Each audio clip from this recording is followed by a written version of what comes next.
وولدت طہرا، میں نے طہارت کو جنم دیا ہے، میں نے دنیا کو طہارت دی ہے، میں نے دنیا کو نفاست دے کے جا رہی ہوں۔ اب حضرت سید آمینہ رضی اللہ تعالی عنہا نے یہ پیغام دیا قیامت تک کی ماؤں کے لیے کہ اگر تم دنیا میں سے اس حال میں جاؤ کہ تم نے سوسائٹی کو کوئی نیک بیٹا دیا ہے یا کوئی نیک بیٹی عطا کی ہے تو پھر حوصلہ رکھو، تم مر کے بھی مر نہیں سکو گی، تمہارا نام باقی رہے گا، تمہارا کردار باقی رہے گا۔ اور اگر تم جا رہی ہو، جنم تم نے کئی دیے ہیں مگر ان میں سے وہ کوئی بھی ایسا نہیں ہے جو معاشرے کے لیے ابر کرم ہو یا رحمت ہو یا تھوڑی سی روشنی ہو، وہ سارے بیٹے اور بیٹیاں تمہارے نام کو بقا نہیں دے سکیں گے۔ اگر چاہتی ہو خواتین کہ تمہارا نام باقی رہے تو پھر اپنی اولاد کی یوں تربیت کرو کہ تم دنیا سے چلی بھی جاؤ تمہاری قبر بھی کائنات کو خوشبو بخشتی رہے۔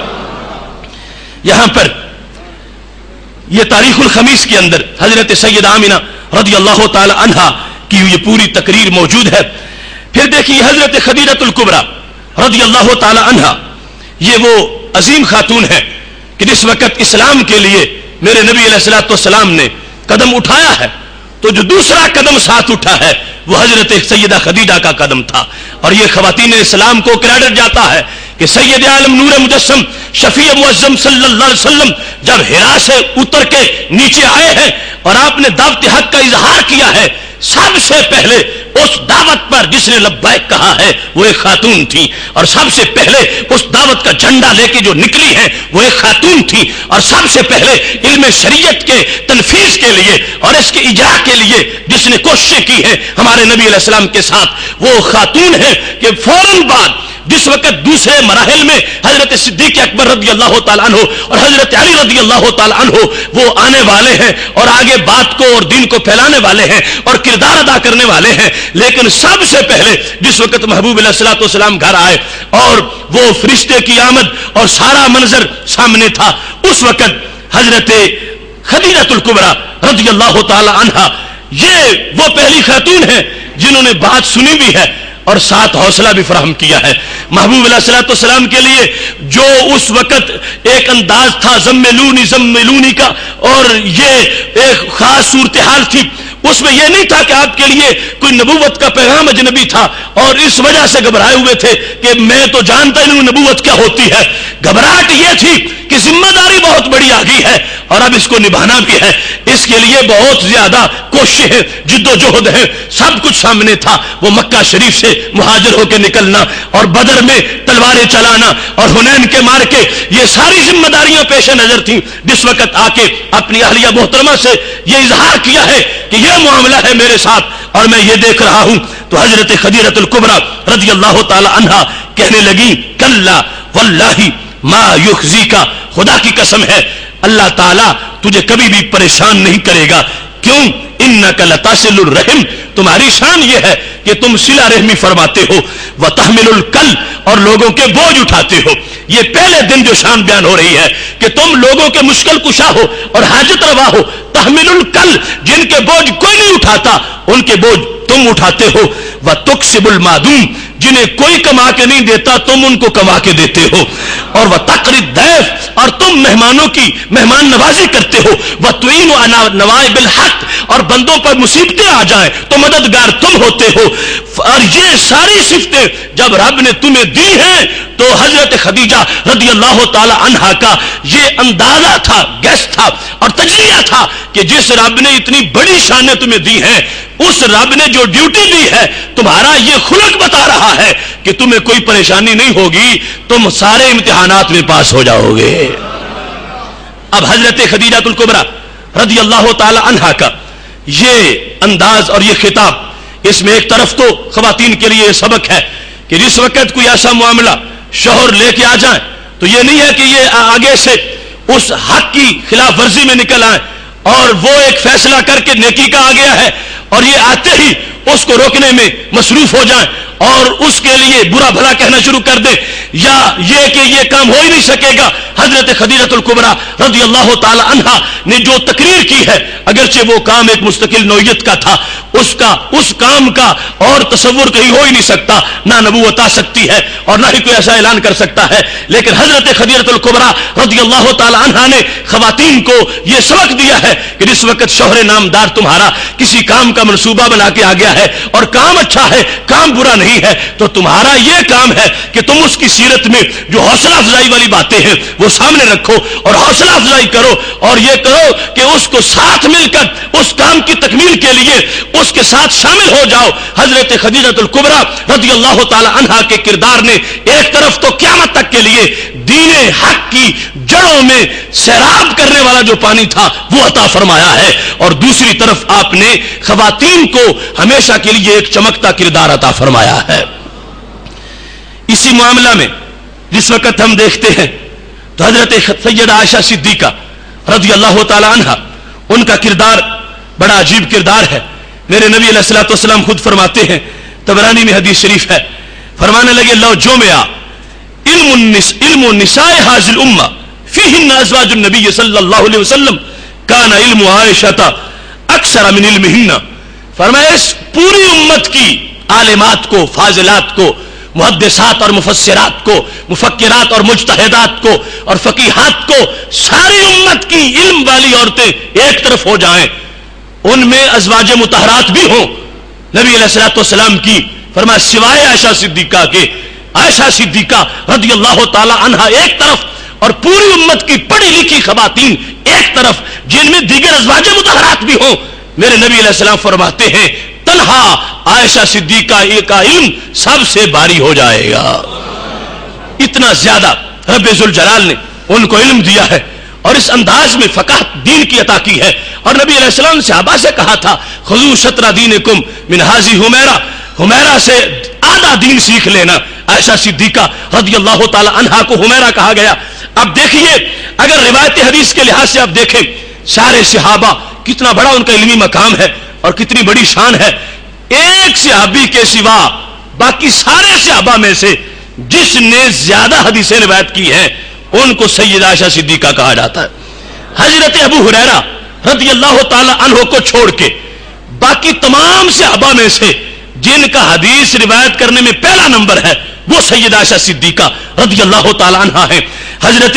ابو ہریرہ رضی اللہ تعالی عنہ نے 5374 حدیثیں روایت کی ہیں، اور ان کے بعد دوسرا نمبر عائشہ صدیقہ رضی اللہ تعالی عنہا کا ہے، جنہوں نے نبی علیہ السلام کی 2210 حدیثیں روایت کی ہیں، اور تیسرے اس کے بعد صحابہ کے درجات ہیں اور ان کے مقامات ہیں۔ تو روایت حدیث جس پر دین کا مدار ہے، اگر اس میں بھی دیکھا جائے تو دیکھیے خواتین کا کتنا بڑا حصہ ہے کہ نصف دین جو ہے وہ ان کی روایت سے ہے، اور بالخصوص سیدہ عائشہ صدیقہ رضی اللہ تعالی عنہا کا اتنی زیادہ کثیرت الروایہ ہونا یہ اس بات کا سبق تھا قیامت تک کے لیے اس قوم کی بیٹیوں کے لیے کہ تمہارے لیے شروع سے ایک باقاعدہ کوٹا علم کا اسلام نے مختص کیا ہے۔ سیدہ عائشہ صدیقہ رضی اللہ تعالی عنہا کو اپنی ماں کہنے والی بیٹیوں جیسے ان کا علم تھا تم بھی وہ علم حاصل کرو، تم وہ شعور حاصل کرو، تم وہ دین حاصل کرو، دین میں فقاہت حاصل کرو، دین کی اندر تمہیں تفسیر حدیث اور فقہ کے لحاظ سے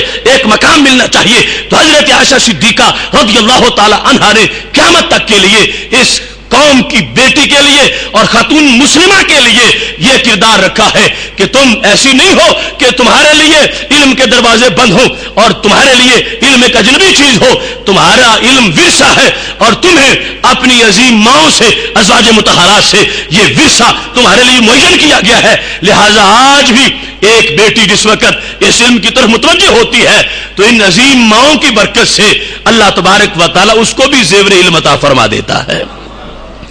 یہاں پر حضرت مسروق کہتے ہیں لقد رأیت الاکابر من اصحاب رسول اللہ صلی اللہ علیہ وسلم کہ میں نے عام صحابہ نہیں اکابر صحابہ کو دیکھا، یعنی خلفائے راشدین، عشرہ مبشرہ،